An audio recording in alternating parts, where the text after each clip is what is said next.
안녕하세요. 한겨레 경제연구소 이원재입니다. 1등만이 살아남는다는 말 아시죠? 경영자들이 주로 그런 말을 많이 하는데요. 그 말 좀 기분이 나쁘고 인정하기 싫을 때도 있지만 자꾸만 사실로 확인이 됩니다. 인간의 의식 속에서는 특히 그렇습니다.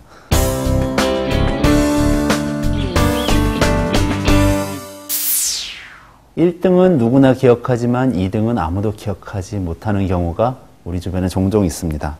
이런 1등 효과는 어쩌면은 인간의 의식의 그 생물학적 특성 때문에 그런지도 모릅니다. 사회생물학의 대부로 꼽히는 에드워드 윌슨이라는 학자가 이야기한 겁니다.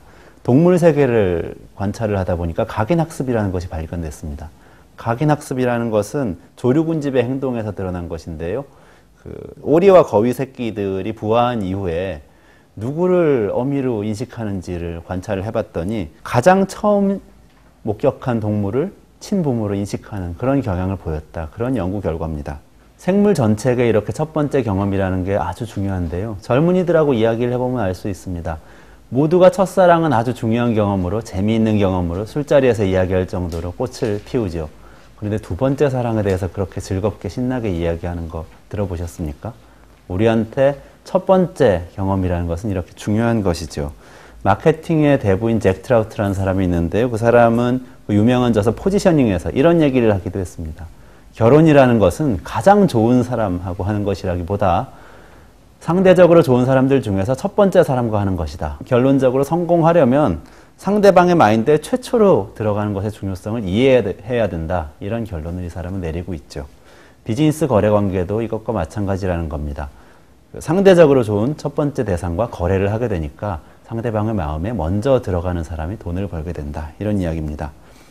여기서 한 가지 의문이 들죠. 그럼 1등이 되지 못한 사람들이 있고 그런 기업들이 있습니다. 2등은 그냥 죽어야 하나요? 어떻게 살아남을 수 있을까요? 거기에도 물론 전략이 있습니다.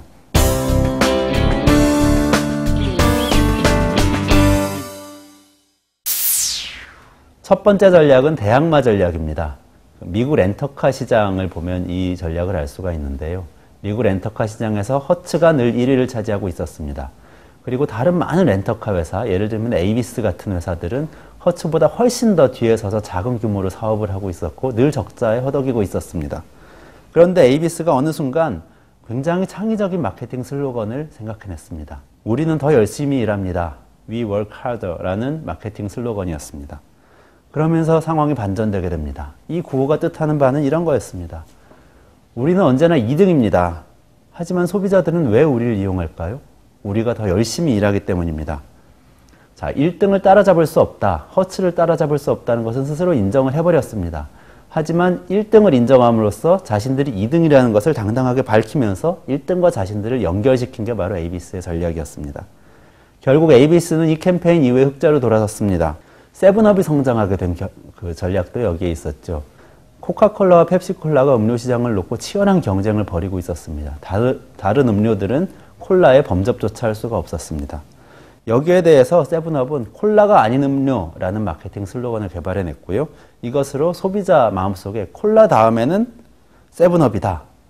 이런 인식을 자리 잡게 했습니다.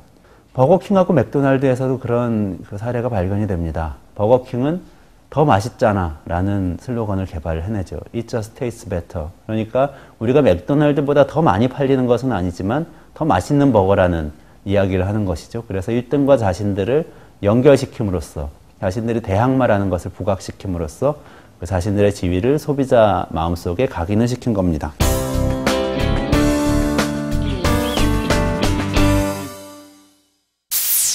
(2등이) 사용할 수 있는 또 다른 전략은 체계화 전략입니다. 북미 대륙을 가장 먼저 발견한 사람 이름은 콜럼버스죠. 그런데 북미 대륙의 이름을 우리는 아메리카라고 알고 있습니다. 그것을 먼저 발견한 콜럼버스보다는 그것을 열심히 기록하고 알린 아메리고 베스푸치의 이름을 따서 아메리카라는 이름을 신대륙에 붙이게 됩니다. 사실 IBM도 비슷한 전략을 사용을 했었습니다. IBM은 아주 유명한 컴퓨터 회사입니다만 컴퓨터를 발명한 것은 아닙니다. 하지만 우리 모두는 IBM이라는 회사가 컴퓨터의 원조인 것처럼 기억하고 있습니다. 그 이유는 IBM이 컴퓨터에 대해서 열심히 정리하고 사람들에게 알렸기 때문입니다. 마지막으로 대항마든 체계화든 자신에게 맞는 전략을 채택해서 성공한 2등 기업들이 반드시 기억해야 할 게 있습니다. 자신이 성공한 원인을 끝까지 잊지 말라는 것입니다.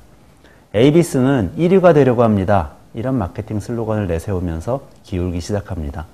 세븐업은 콜라들을 따라잡을 수 있다는 승리감에 도취된 나머지 미국은 세븐업으로 돌아서고 있습니다. 라는 마케팅 슬로건을 내세우면서 기울기 시작했습니다. 이원재의 5분 경영학 오늘은 여기까지입니다. 고맙습니다.